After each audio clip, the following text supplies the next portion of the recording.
Bonjour mes chers frères et sœurs, très heureux de vous retrouver aujourd'hui encore ensemble dans la présence du Seigneur. On est au J55 et oui, c'est le 55e jour de confinement, mais on espère que c'est le dernier et on va attaquer le déconfinement alors que tout le monde puisse être raisonnable pour que ça ne tourne pas en déconfiture. Revenons au message que je veux partager avec vous ce matin. J'aimerais qu'on puisse s'arrêter sur une parole de Jésus et puis aussi sur les besoins que nous avons les uns les autres de grandir dans la manière de nous exprimer dans nos paroles. Alors j'ai pris comme base pour ce message cette parole de Jacques et puis qui est aussi une parole de Jésus, Jacques 5, la deuxième partie du verset 12, qu'il dit « Mais que votre oui soit oui et que votre non soit non, afin que vous ne tombiez pas sous le jugement. » Et Jésus, dans Matthieu 5, 37, dit que votre parole soit oui, oui ou non, non. Ce qu'on y ajoute vient du malin. Alors ensemble, nous allons voir un petit peu ces choses parce qu'elles nous concernent, c'est tellement important dans nos relations que nous avons les uns avec les autres. Nous travaillons de tout notre cœur pour vivre une bonne relation avec Dieu et cette bonne relation avec Dieu, elle passe aussi par une bonne relation entre nous et entre les êtres humains. Le premier élément sur lequel je voudrais m'arrêter, et c'est important parce que c'est l'état d'esprit normal, ordinaire de l'homme. J'appelle ça l'état d'esprit du monde. Et c'est particulièrement sévère ce que la parole dit à ce sujet-là. Jérémie dit dans le chapitre 9 au verset 8 que dans leur langue il y a des traits meurtriers, ils disent des mensonges et dans leur bouche ils parlent de paix à leur prochain. Mais au fond de leur cœur, ils lui dressent des pièges. Les paroles et les discours de ce monde ne tiennent aucun compte de la vérité. En général, chacun dit ce qu'il a envie de dire, et j'oserais le dire comme ça, parce qu'on ne va pas accuser personne de mensonge, on va plutôt dire que chacun a sa vérité. Le problème, c'est qu'elles sont souvent complètement, diamétralement opposées. La question par rapport à la vérité, c'est quelque chose de très fort, de très important. Quand Jésus était devant Pilate et qu'il était question de savoir qui il était vraiment, je sais que Pilate a répondu à Jésus, qu'est-ce que la vérité? C'est une question compliquée pour les hommes, très compliquée. Pour Jésus, ce n'est pas une question compliquée. Il a affirmé dans sa parole, de manière très claire, à tous ceux qui l'entendaient, je suis le chemin, je suis la vérité et la vie. Nous, par expérience, en ayant rencontré le Seigneur, en ayant été bouleversés dans nos cœurs et dans nos vies, nous nous sommes rendus compte que la vérité, avant d'être une théorie, est une personne. Et que de connaître Jésus, eh bien, c'est de connaître la vérité éternelle. Comment les choses peuvent-elles se passer? Qu'est-ce qui peut changer le oui-oui, le non-non, le peut-être, la vérité ou pas la vérité dans notre vie? L'Écriture le dit de manière précise. Paul l'écrivait aux Thessaloniciens, de Thessaloniciens chapitre 2, verset 10, et il parlait de ce monde avec toutes les séductions, de l'iniquité, c'est-à-dire de l'anarchie. L'iniquité, c'est pas les péchés dans la Bible. L'iniquité, c'est chacun fait ce qui lui semble bon, chacun en fait à sa tête, chacun ne fait que ce qu'il veut, comme je le disais tout à l'heure, à chacun sa vérité.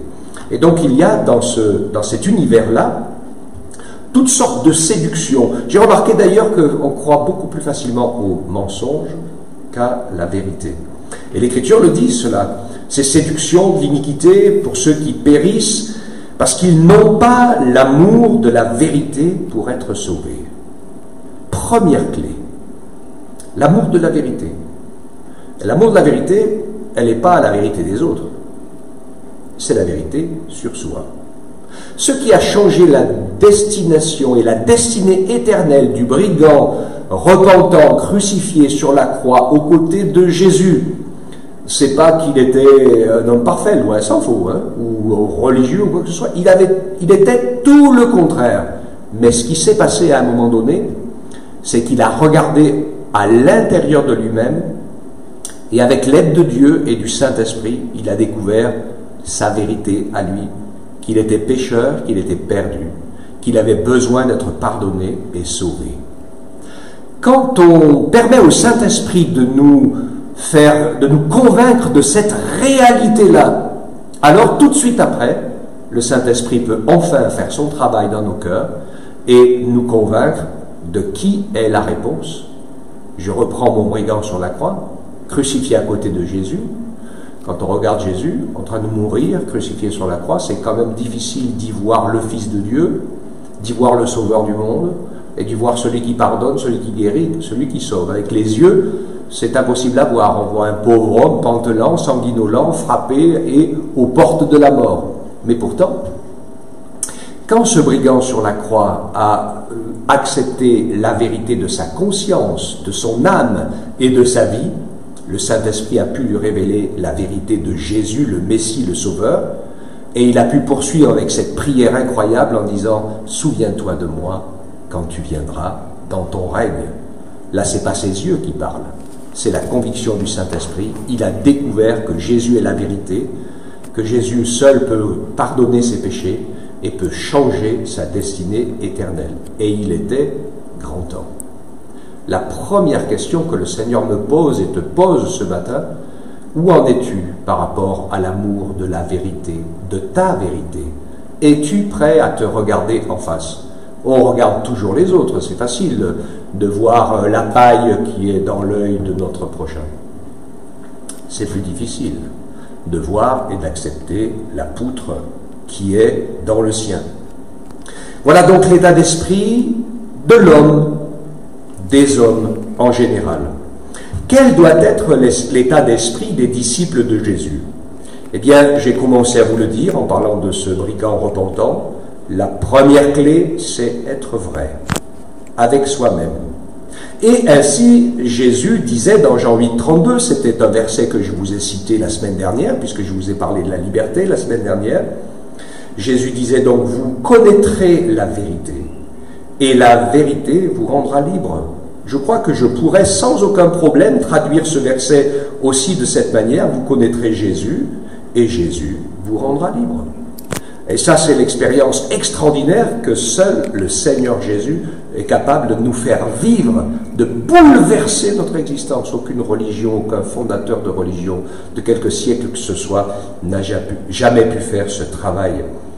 Mais pour nous, bien sûr, pour que pour que le feu et le bois se rencontrent et brûlent ensemble, il faut qu'il y ait dans notre cœur cela, ce qui était dans le cœur de David. Le roi David était un homme selon le cœur de Dieu. Et dans le psaume 51, les versets 6 et 8, il disait « Mais toi, Seigneur, tu veux que la vérité soit au fond du cœur. Fais donc pénétrer ta sagesse au-dedans de moi. » L'esprit du disciple de Jésus, c'est d'être vrai avec soi-même. Le deuxième élément vers lequel je voudrais aller maintenant pour partager avec vous ce qui me semble essentiel dans une bonne communication, dans une bonne relation, c'est que le disciple de Jésus doit travailler à être transparent. Paul, dans Actes 24, 16, disait « C'est pourquoi je m'efforce d'avoir constamment une conscience sans reproche devant Dieu et devant les hommes. » Paul n'était pas un ermite solitaire qui vivait caché au fond d'une grotte, ne voyant personne et ne parlant à personne, parce que ça sert à rien. Mais Paul, qui a rencontré Jésus de manière surnaturelle et miraculeuse, était partout au milieu des hommes et des femmes, sans arrêt. Il partageait l'évangile, il vivait l'évangile, et il y avait l'occasion de bien agir, tout le monde avait l'occasion de mal agir.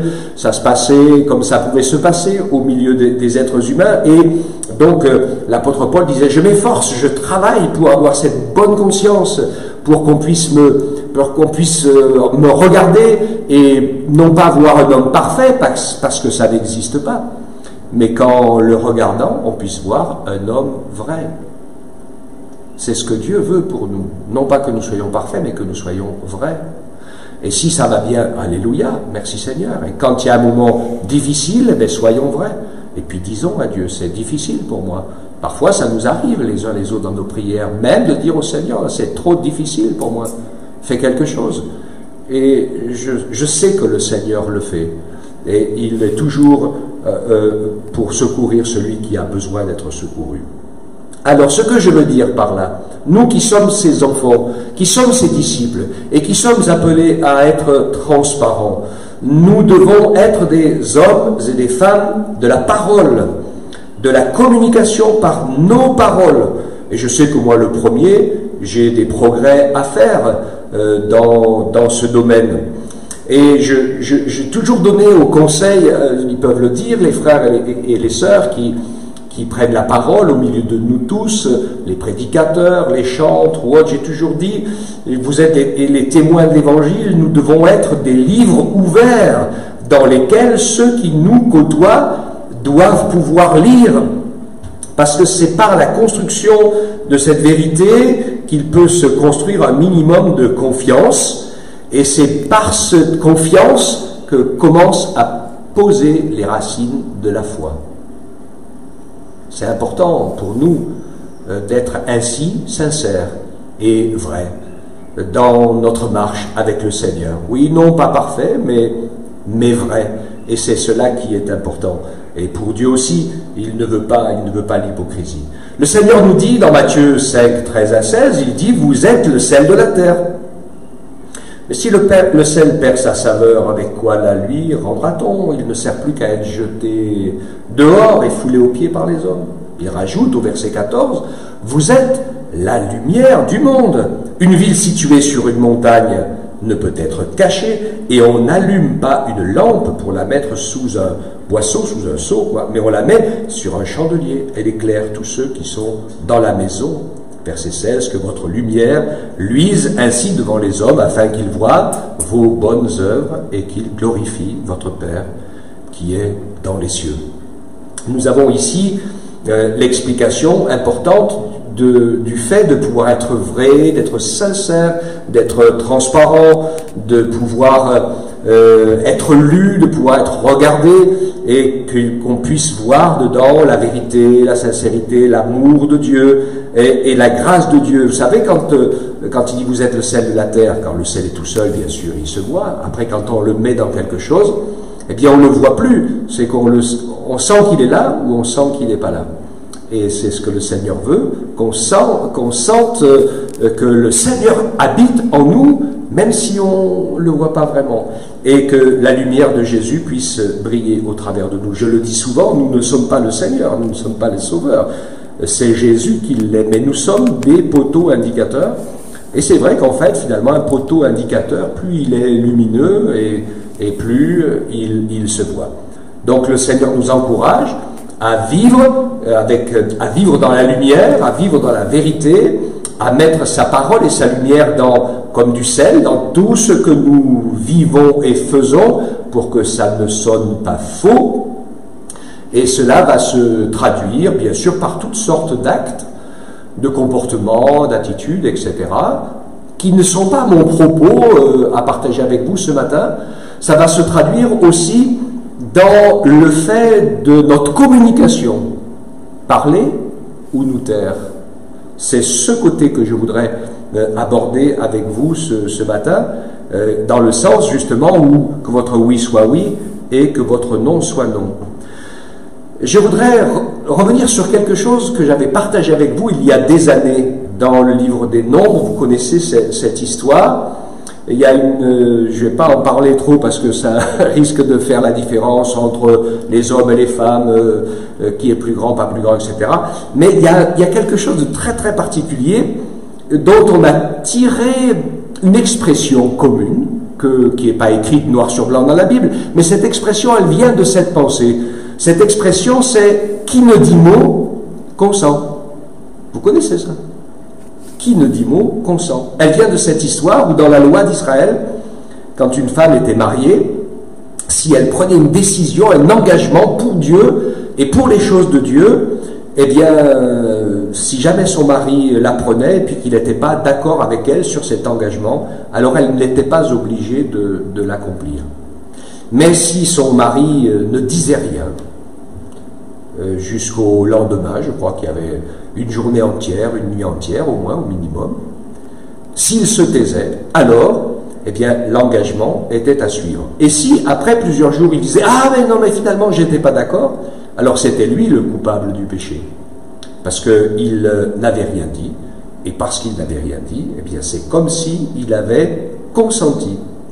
Cette histoire de parler ou de ne pas parler est une source de beaucoup d'embrouilles dans les relations humaines, que ce soit dans ce monde, ou entre le monde et les chrétiens, ou même entre les chrétiens.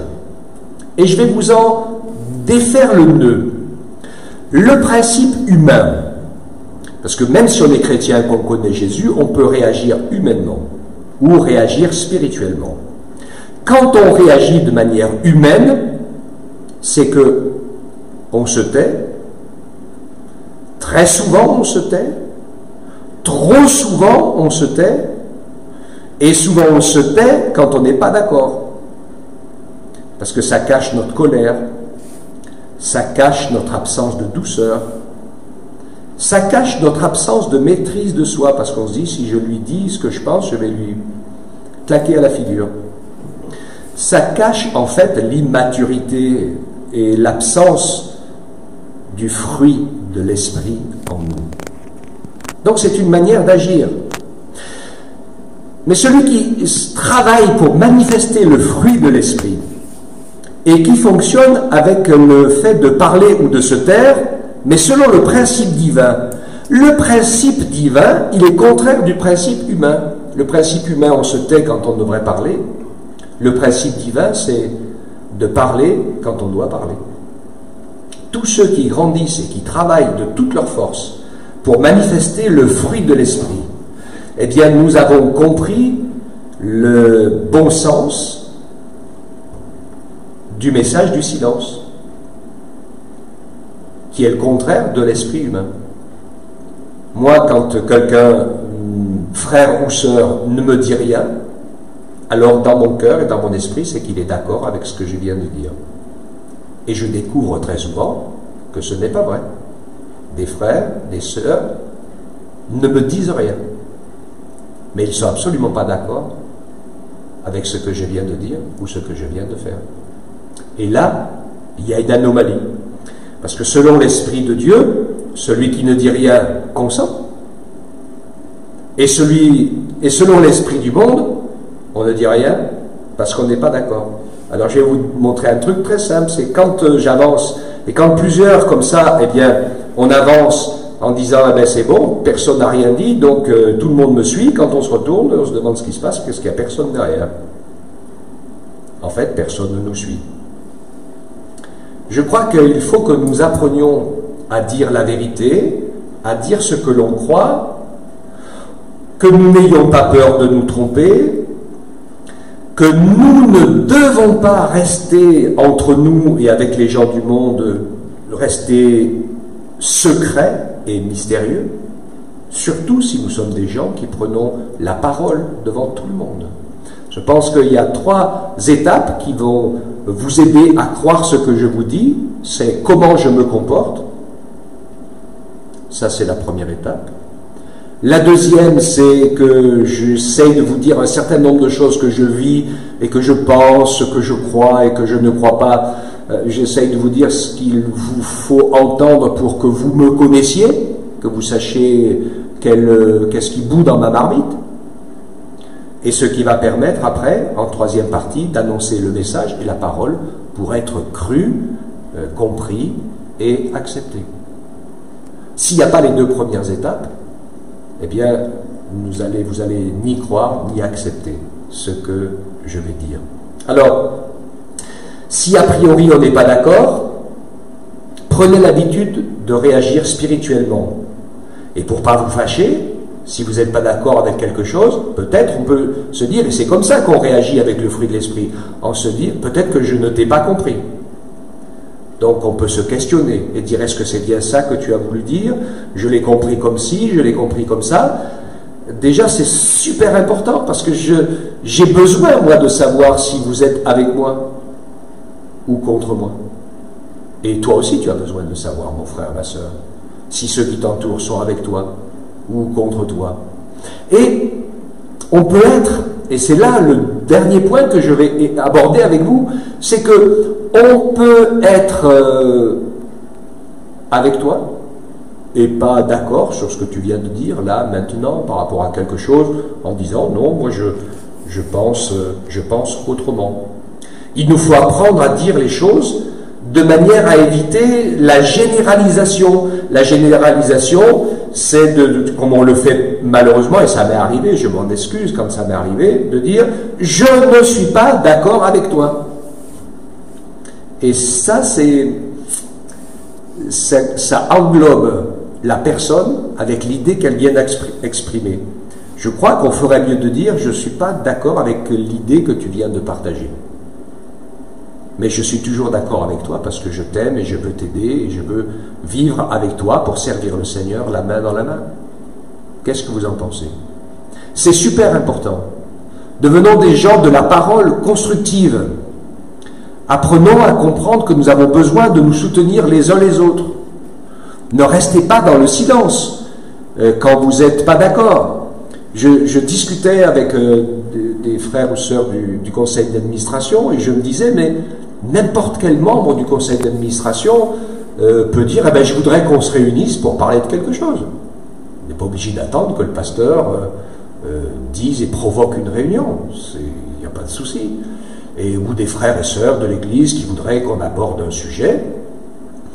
Voilà, je crois qu'il faut oser. Et je pense bien sûr que la nécessité pour cela, c'est d'apprendre à s'aimer, à se le dire, à se respecter, pour ne pas mélanger la personne avec les idées. Et Dieu veut vraiment nous encourager. Alors, se taire, oui, peut-être, mais juste si on est d'accord. Si on veut rester dans le principe de l'esprit. Et c'est souvent comme ça que notre marche avec le Seigneur. Vous savez, Dieu passe pas son temps à nous dire « je suis d'accord, je suis pas d'accord, ça me plaît pas lui ». Je pense que quand on est des hommes et des femmes qui disent « Seigneur, conduis ma vie, prends soin de moi, aide-moi à ne pas faire d'erreur ». Des fois, on se prend des portes en pleine poire, hein, parce qu'on n'a pas dit dans notre prière « Seigneur, tu vois, là, je vais aller dans une direction, si ça ne va pas, ferme la porte, il ne faut pas que j'y aille, ou ouvre la porte, c'est à nous de lui demander ». Et il y a un grand nombre de choses, c'est que c'est Marie-Hélène qui dit un peu les choses comme ça, et il y a plein de domaines où le Seigneur nous dit, mais fais ce que tu veux, c'est pas grave pour moi, c'est pas un souci, vas-y. Mais s'il nous voit aller sur un chemin où il n'est pas d'accord, alors il va s'arranger aussi pour nous le dire, d'accord?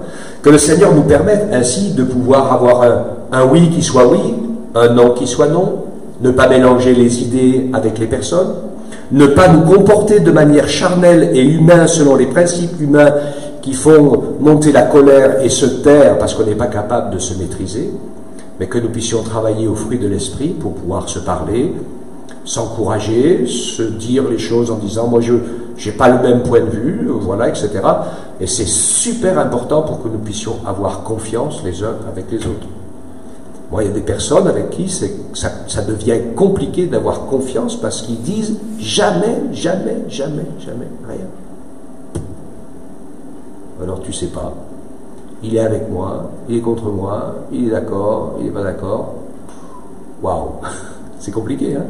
Que Dieu nous aide, que votre oui soit oui, que votre non soit non, que nous puissions pas mélanger les idées et les personnes, que nous puissions travailler pour manifester le fruit de l'esprit en vivant dans la vérité, qui commence par notre propre vie, bien sûr, pour nous conduire de la bonne manière. Et quand nous pouvons rendre témoignage, c'est parler de Jésus, c'est pas toujours de dire tout ce qu'on a compris. En fait, le témoignage, c'est une parole de vérité, c'est parce que c'est ce que je suis en train de vivre avec Jésus. Je témoigne de ce qui est en train de se passer dans ma vie. Et ça, c'est la vérité. Il n'y a rien qui a plus de force que la vérité. Donc, il n'y a rien qui a plus de force que Jésus, qui est la vérité. Amen. Que Dieu nous aide. Soyons des gens de la parole, de la bonne parole. Partageons des paroles. Encourageons-nous. Disons-nous les choses avec amour, avec vérité. Manifestons le fruit de l'esprit pour que dans ce monde où tout est faux et mensonge, souvent les gens vous font un discours hypocrite pour vous vendre une poubelle par derrière. C'est souvent comme ça, qu'il n'en soit pas ainsi au milieu de nous, mais que quand quelqu'un au milieu de nous a dit oui, c'est un vrai oui, quand quelqu'un a dit non, c'est un vrai non, et que la grâce du Seigneur nous permet ainsi de nous appuyer ensemble sur des choses solides, parce que la vérité, pour ceinture, ça nous rend forts, et ça nous rend solides. Mes frères, mes sœurs, mes amis, que Dieu nous bénisse, et qu'il nous permette de pouvoir, première étape, de construire notre vie dans notre propre vérité personnelle aux yeux de Dieu, et puis qu'il nous aide à faire des progrès pour vivre ensemble dans la vérité et dans la lumière, afin que son beau nom soit glorifié. Amen. Seigneur, on te bénit, tu es tout-puissant, tu es fidèle et bon, tu n'as jamais cessé de nous parler, tu nous parles et parles encore, parce que tu veux communiquer avec nous ton amour, ta sagesse, ta vie, ton salut, ton pardon, ta grâce. Aide-nous à être vrais devant toi, aide-nous à être vrais les uns avec les autres, aide-nous à ne pas rester dans le silence, mais à pouvoir dire les choses tout simplement avec amour dans notre cœur, pour que nous puissions gagner en confiance les uns envers les autres, que nous puissions ainsi devenir plus forts, plus solides, parce que nous saurons que si tout va bien, on s'encourage, et que si quelque chose est un peu difficile, on va se le dire avec douceur, avec amour, on va apprendre à accepter, on va grandir, on va devenir plus fort, et on va pouvoir se bénir et se fortifier les uns les autres. Merci de nous y aider, Seigneur, que nous puissions vivre ta parole, vivre dans ta parole, vivre avec toi, du soir au matin et du matin au soir. Oui, glorifie ton nom dans nos vies à tous. C'est vraiment notre prière, Père, dans le nom puissant de Jésus. Amen.